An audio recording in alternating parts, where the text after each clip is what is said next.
Welcome to The Explainer. I'm so thrilled you're joining us today because we're going to uncover something absolutely fascinating. We all eat every single day, right? Yet very few of us actually stop to think about the massive, invisible organizational machinery that's literally working around the clock just to get that food to our tables. So today, we're pulling back the curtain. We're going to dive into the complex network of agriculture and food organizations that literally feed the world. Take a look at this. Now, I want to challenge you for a second. When you're standing in front of a perfectly stocked supermarket shelf, how often do you actually ask yourself, wait, how did all of this get here? The journey of a simple piece of produce, from a tiny seed in the dirt to this brightly lit aisle, well, it isn't magic. It's the result of an incredibly intricate, highly structured global supply chain. It's like a giant, invisible puzzle. Here's our roadmap for today's explainer. First, we'll look at the evolution of food markets. Second, the organizations feeding the world. Third, we'll explore the power of cooperatives. And finally, we'll wrap up with co-op benefits and challenges. All right, let's jump right in. Section 1, the evolution of food markets. So historically speaking, food systems were incredibly localized. Think of the traditional morning market, or pasar pagi. You had a super short supply chain and a direct, personal relationship with the actual farmer growing your food. You could literally look them in the eye. Compare that to the modern supermarket. Today, our food systems are totally globalized. They're intricate, and they rely on incredibly long supply chains packed with intermediaries, processors, wholesalers, distributors, and massive retailers. So, what actually forced this massive evolution? Well, there are three main drivers here. First up is technology. Things like refrigerated transport and the internet basically gave food a global passport. Second, consumer demands totally shifted. Busy lifestyles meant people wanted convenient, processed foods, while other folks started demanding organic or highly traceable options. And finally, urbanization. As cities grew, it physically separated where our food is grown from where we actually live. That necessitated completely new, wildly complex distribution networks just to keep our growing cities fed. Now, the consequences of this evolution are absolutely profound. As the system grew, so did the players. We're now seeing a massive consolidation of power. Large retailers, they've become these incredibly powerful gatekeepers, essentially dictating standards and prices for everyone else. Companies are also vertically integrating, which basically means they own multiple stages of the supply chain just to maximize their efficiency. And while we, as consumers, are demanding more transparency through digital tracking, the stark reality is that unprecedented control over our food supply is now held by a surprisingly small number of massive corporate entities.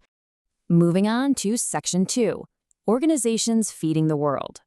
That intense level of corporate control means we really need to understand the invisible engine, the diverse organizations that actually run, push back against, and regulate this massive global food network. When we talk about agricultural organizations, we're talking about the vital networks of entities that manage everything: production, processing, marketing, policy, the whole shebang.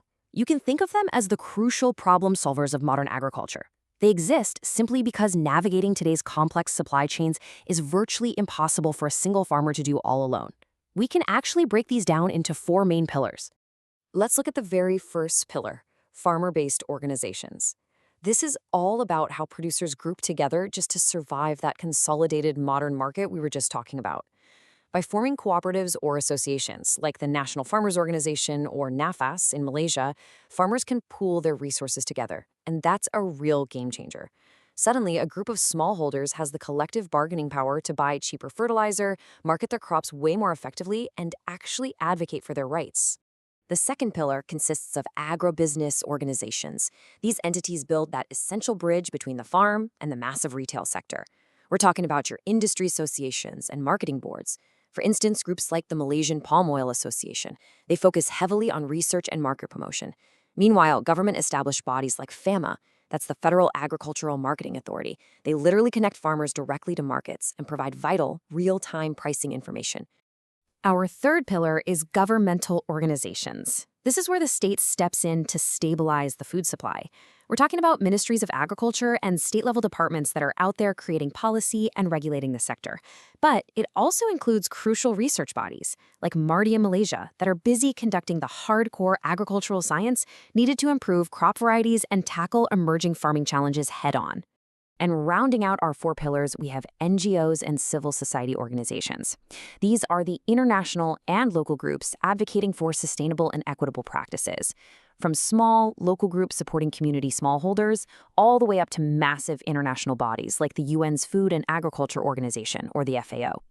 These organizations are out there providing technical assistance, setting global safety standards, and really fighting for overall global food security. So what does this all mean? The crucial takeaway here is that when you put these 4 pillars together, they provide the absolutely essential services needed to keep this incredibly complex food web untangled. They lobby policymakers, they spread technical information, they supply affordable seeds and credit, fund research, and yeah, they even resolve disputes. They are literally the gears turning behind the scenes of every single meal you eat. All right, Section 3, the power of cooperatives. In a world of ever-increasing corporate consolidation, everyday people and farmers often fight back through this specific model. This quote perfectly captures the essence of a cooperative. It says they are member-owned and democratically controlled organizations that operate for the benefit of their members rather than for profit maximization for external shareholders. I want you to really think about that for a second. It fundamentally disrupts the standard corporate business model, where the sole goal is just to enrich outside investors. The structural difference here is profound. In a traditional corporation, your voting power is directly proportional to your shares. Basically, money buys influence, right? But a cooperative relies on the Rochdale principles, which prioritize people over capital. Control is completely democratic. It's just a totally different, community-focused way of doing business. Actually, the most revolutionary concept of the entire cooperative model comes down to this single number: 1. One member, one vote. It honestly doesn't matter if you're a massive farmer doing hundreds of thousands of dollars of business with a co-op, or a small family farm doing just a fraction of that. Your voice is exactly equal. And what's really amazing is that this model can exist at literally every stage of the food supply chain. You've got marketing cooperatives like Felda for palm oil, helping farmers sell together. You've got supply cooperatives buying fertilizer in massive bulk. There are consumer food co-ops where the shoppers actually own the grocery store. Then there are processing cooperatives where farmers collectively own the rice mill or the canning factory to add value to their crops. And finally, there are worker cooperatives where the employees completely run and own the food businesses they work in. It's incredibly versatile. Which brings us to our final section: co-op benefits and challenges. Now, obviously, no system is perfect, right? So we need to objectively analyze the real-world impact here. Let's break down the dual-sided advantages. For the creators of food, the farmers, co-ops provide much-needed improved bargaining power, crucial risk sharing, and lower costs for farming inputs. But it's also incredibly empowering for the buyers. Consumers get affordable access to diverse foods, high transparency about exactly where their food comes from, and a genuine, tangible sense of community building. But perhaps the most profound macroeconomic benefit is the impact on the local economy. Because co-ops operate at cost and return any surplus directly to their members, wealth is retained locally. Instead of profits just being siphoned off to external corporate shareholders in some other country, the money stays right there in the neighborhood. It acts as an incredibly powerful anchor for rural and community wealth retention. We do have to be realistic, though, about the structural and financial challenges they face. Capitalization is incredibly difficult. I mean, raising money to start or expand a co-op is really hard when you don't have traditional outside investors.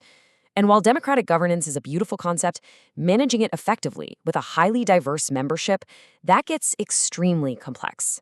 Maintaining active member engagement is a constant struggle, and ultimately, these co-ops are forced into fierce, daily competition against heavily funded, massive private sector businesses in a highly globalized market. Well, we've certainly covered a lot today, haven't we? From the evolution of the humble morning market to the massive organizations and grassroots cooperatives that shape our modern food supply. As we wrap up, I want to leave you with one final provocative question to chew on. Who really owns your next meal? Next time you sit down to eat, take a second to think critically about the invisible chain of organizations, businesses, and democratic cooperatives that made that plate of food possible. Thank you so much for joining me for this explainer. Keep asking those great questions, and I'll catch you next time.